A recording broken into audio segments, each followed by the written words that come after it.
Hey there, everyone. Welcome back for another deep dive Oh, yeah. into some really cool English vocabulary and idioms. I love this stuff. Yeah.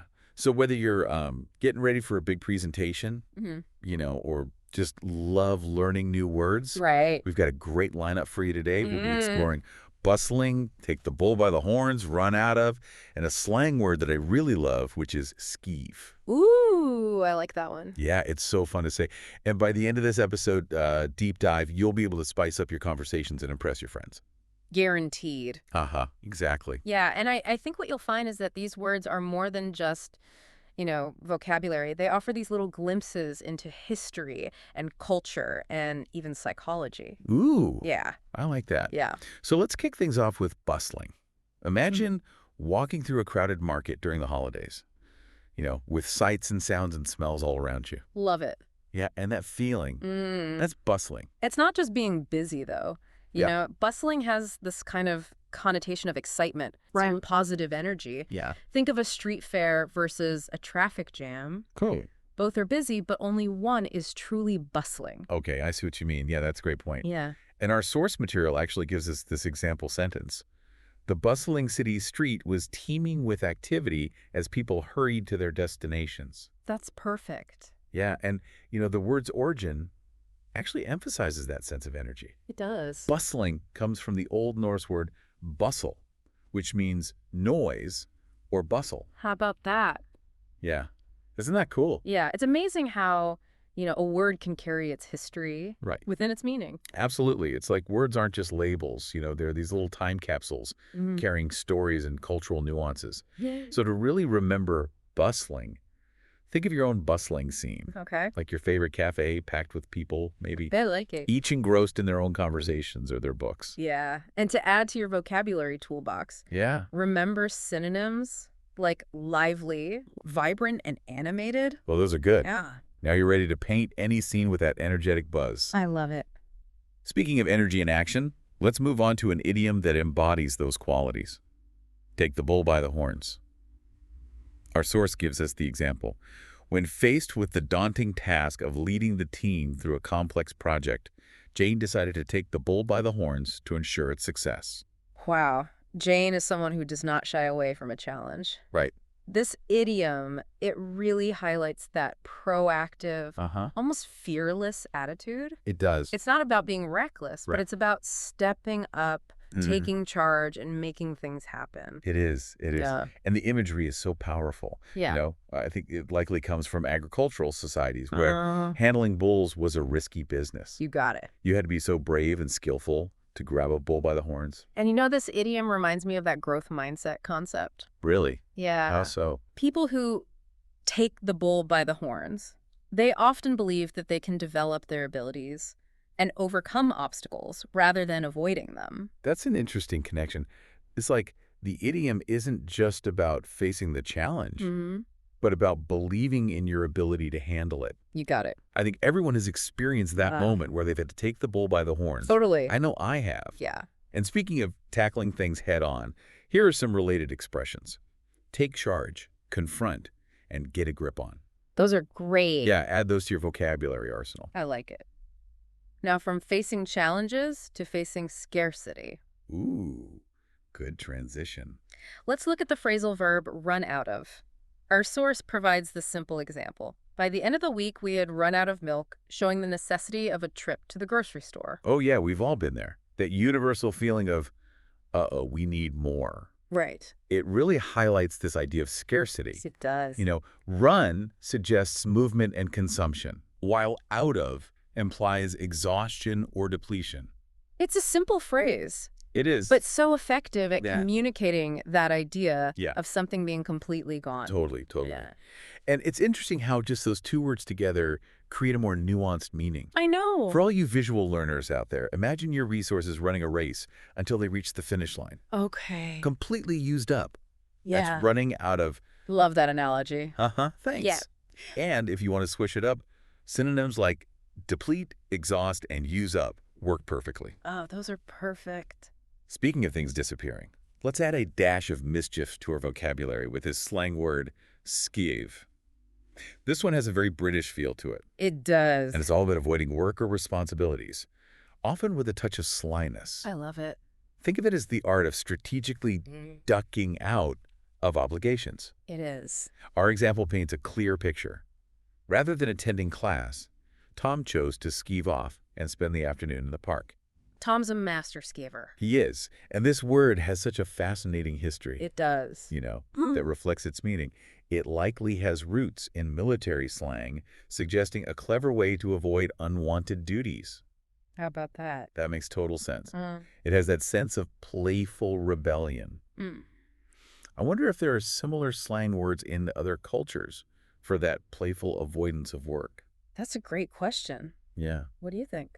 I don't know. It would be interesting to explore Yeah. how different cultures express that concept of shirking responsibilities Right. with a wink and a nod. Exactly. It speaks to the creativity of language It does. and how it adapts to different social contexts. I love how exploring just one word can lead to so many intriguing questions. Me too. To round out your skiving vocabulary, remember synonyms like shirk, duck, dodge, and avoid. Those are good ones. But skiving has that extra layer of playful slyness, would you say? Absolutely. It's not just about avoiding work. Mm-hmm. It's about doing it with a certain finesse and a touch of humor. Yeah, it's like a linguistic high five to those who appreciate a bit of creative rule bending. I love that.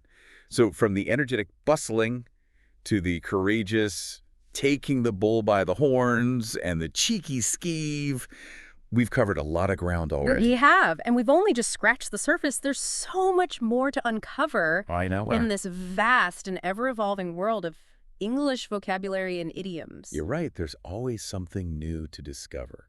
Mm. A new word to add to our repertoire. Yeah, A new idiom to decode. I love it. But for now, Yeah. we'll leave you with these 4 gems to ponder and play with. Get it. Try incorporating them into your conversations and see how they add a touch of vibrancy and depth to your language. It'll be fun. Welcome back to our linguistic adventure. We're going to dive deeper into the nuances of English vocabulary and idioms. Yeah, I love this stuff. It's so fun. It is. Exploring those hidden gems that, add color and depth to our language. Exactly. And today we're going to uncover a few more. Ooh, except Oh, of those linguistic treasures. okay. I'm ready. Get ready for serendipity. Oh. Ubiquitous, ephemeral. Nice. Bite the bullet Okay. and let the cat out of the bag. Ooh, I love serendipity. It is a great word. It's such a beautiful word, Mhm. and it makes me think of It does. happy accidents Yeah. and unexpected moments of good fortune. It's like the universe has a plan, Oh. even when we don't. Right. Imagine stumbling upon a rare book in a dusty antique shop, or connecting with someone who becomes a lifelong friend, Whoa. all through these unplanned events. Yeah. Those are moments of pure serendipity. It's almost like magic. It is. And speaking of things that seem to be everywhere, let's talk about ubiquitous. You mentioned you were prepping for a presentation. Right. I bet you could work this one in. Totally. Okay. Ubiquitous describes something that's so common Mm-hmm. that it's almost become part of the landscape. Right. Think of smartphones, Yeah. social media. Even coffee shops on every corner. They're everywhere. They have become ubiquitous in our modern world. It's interesting how something can be both everywhere and yet easily overlooked. Right. It's like the background noise of our lives. It is. But speaking of things that are fleeting, Okay. let's move on to ephemeral. Mm-hmm. This word always evokes a sense of bittersweet beauty for me. It's a beautiful word. It is. It's like a blooming flower that lasts only a day. Ephemeral captures those things that are transient or short-lived. A shooting star, Oh, yeah. a rainbow, Uh-huh. even a feeling of pure joy. Wow. They all have that ephemeral quality. Yeah, they do. They remind us to cherish the present moment Oh, that's a good point. because some things are meant to be fleeting. They are. Yeah. It's a beautiful reminder to appreciate the beauty around us, Mm-hmm. even if it's temporary. Yeah. And speaking of moments that require us to face something head on, let's dive into this idiom, bite the bullet. This one is all about, confronting a difficult situation with courage and determination. Uh-huh. It's about steeling yourself for something unpleasant, It is. like having a tough conversation or tackling a dreaded task. Right. It's kind of like taking the bull by the horns, Yeah. but maybe with less physical danger. Right. Less physical danger, but Yeah. definitely some emotional danger. Yeah, exactly. Yeah. Both idioms emphasize that proactive approach to challenges. Right. But bite the bullet seems more about enduring something unpleasant, Yeah. whereas take the bull by the horns suggests more taking control. I see what you mean. It's fascinating how two idioms can share a similar theme, Yeah. but still have those distinct shades of meaning. Right. It's like they paint slightly different pictures, They do. even though they're both about facing challenges head on. Exactly. And now for a lighter topic. Let's shift gears to another idiom. Let the cat out of the bag. This one is all about revealing a secret, often unintentionally. Yeah. Right?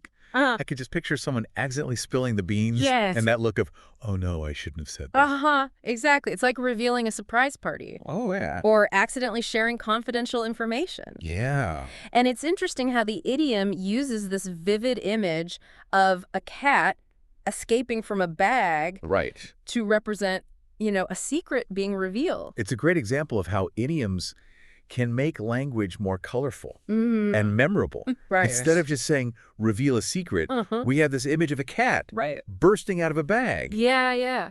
which adds a layer of humor It does. and visual interest. It definitely makes it more memorable. It does. And speaking of words that are pleasing to the ear, let's explore mellifluous. Oh, lovely. It's a word that's as smooth and sweet as honey. Mm-hmm. And it's used to describe sounds that are just delightful to hear. Think of a singer with a voice that just flows effortlessly, Oh, yeah. or a speaker whose words just captivate your attention. That's mellifluous. I like it. Sounds that are harmonious, as pleasing to the senses. I love it. It's like the word itself sounds mellifluous. It does. And speaking of people who love to talk, let's move on to loquacious. Ooh, I like that one. This word is often used to describe someone who's talkative, Yeah. chatty, or maybe even a bit of a chatterbox. It's like they have this endless supply of words. Right. And a passion for using them. They do. Yeah, loquacious individuals often thrive in social settings. Oh, yeah. They're the life of the party. They The ones who can strike up a conversation with anyone, Mm-hmm. anywhere. That's true. Yeah, They definitely bring a certain energy to any gathering. yeah, they do. And while we're on the topic of words and their nuances, let's explore labyrinthine. Okay. This word describes something that is intricate, maze-like, or difficult to navigate. It's like getting lost in a winding maze. Oh, With countless twists and turns. Labyrinthine can refer to physical spaces like the intricate corridors of a castle, Right. but it can also describe abstract concepts, Okay. like a complex philosophical argument or a convoluted plot in a novel. I can see how it applies to both. It's that feeling of being lost in a web of complexity and struggling to find your way out.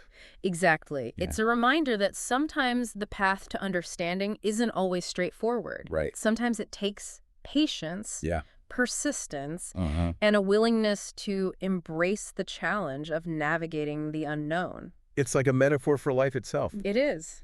And speaking of journeys that come to an end, let's delve into the idiom, kick the bucket. This one always makes me chuckle. It's an idiom, a euphemism for dying, but it's often used in a humorous or lighthearted way. It is. It's one of those phrases that allows us to address a difficult topic Yeah. with a touch of wit and lightness. Right, like saying passed away or departed just doesn't have the same playful, almost mischievous quality as kick the bucket. It doesn't. It's interesting how language can be used to kind of soften the blow of sensitive subjects. Yeah, it is. Absolutely. It allows us to approach difficult conversations with a bit of humor and perspective. Right. And speaking of sharing secrets or revealing juicy information, Okay, I like this one. let's wrap up this segment with the idiom, spill the tea. This one's a favorite in modern slang. It is.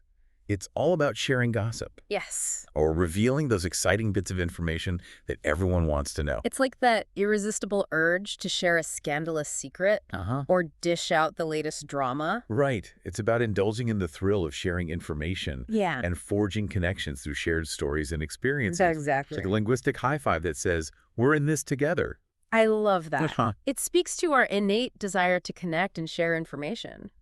Whether it's lighthearted gossip or something more serious, it reminds us that language is more than just words. It's a tool for building relationships and navigating the complexities of human interaction. Well said. We're back for the final leg of our linguistic journey, exploring Those words and idioms that add color and depth to our language. It's been quite the adventure, Anna. Yes, hasn't it? We've uncovered some real gems, and I think this last set will be no exception. Ooh, I'm ready. Get ready for capricious, fortuitous, ineffable, Nice. break a leg, and piece of cake. Capricious is a fun one. It's like that friend who always changes their mind, at the last minute. Oh, yeah? Or a project that keeps shifting direction. No. There's a certain unpredictability to it. Exactly. Capricious describes something or someone that's impulsive, prone to sudden changes, and often a bit unpredictable. Yeah. It's like trying to predict the weather. You never quite know what you're going to get. You don't. It keeps us on our toes, that's for sure. It does.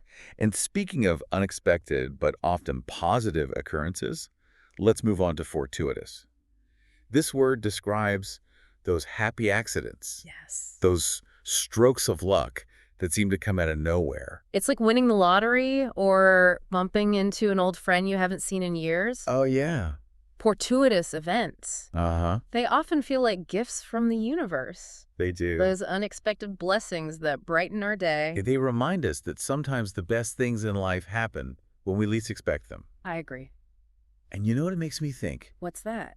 Maybe a fortuitous event could be the result of someone else's capricious decision. Ooh. It's like these words are connected. They are all connected. That's a great observation. It's like this chain reaction of language, Yeah. where one word can influence the meaning of another. Yeah. And speaking of things that are difficult to put into words, let's explore ineffable. Yeah.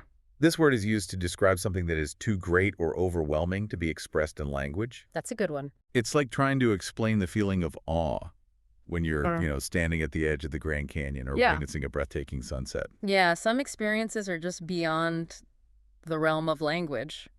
Yeah. Words can only capture so much.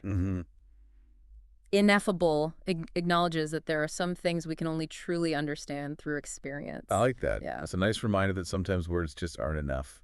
They're not. And now for an idiom that's often used in the world of performing arts. Yeah. Break a leg. Oh, a classic. This one's a classic way of wishing someone good luck. Right. Especially before performance. It's almost counterintuitive. It is. Right. But it's a superstitious phrase meant to ward off bad luck. It's like saying good luck is actually bad luck, so we say break a leg instead. Why? I wonder how that superstition even got started. I don't know, but there are a lot of theories out there. Really? Like what? Well, some say it originated from the idea that bowing after a successful performance would cause the actor to bend their knee. Almost as if breaking a leg. And see, okay. Others say it comes from the practice of audience members tossing coins onto the stage. Oh, yeah. And actors would have to break their posture Interesting. to gather them. That is fascinating. It's amazing how a simple phrase can have such a rich history. It is. It is. And to wrap things up, let's explore an idiom that describes something easy and effortless. Piece of cake. Ooh, I love that one. This one is all about expressing, confidence and ease. It's like saying, this task is so simple, it's practically effortless. Yeah, and it's a great way to boost someone's morale. Right. Or simply acknowledge that something isn't as challenging as it might seem. It's like a linguistic pat on the back. It is. And with that, we've come to the end of our deep dive into English vocabulary and idioms. I can't believe it's over. I know, we've covered a lot of ground. We did. From energetic bustling to the elusive ineffable. It's been quite the journey. It has. It's been a joy exploring the nuances of language with you. Likewise. Remember, language is constantly evolving. It is. So keep exploring, keep discovering, and keep playing with words. Exactly. Every conversation is an opportunity to learn something new and expand our linguistic horizons. You got it. So until next time, happy wordsmithing. Bye, everyone.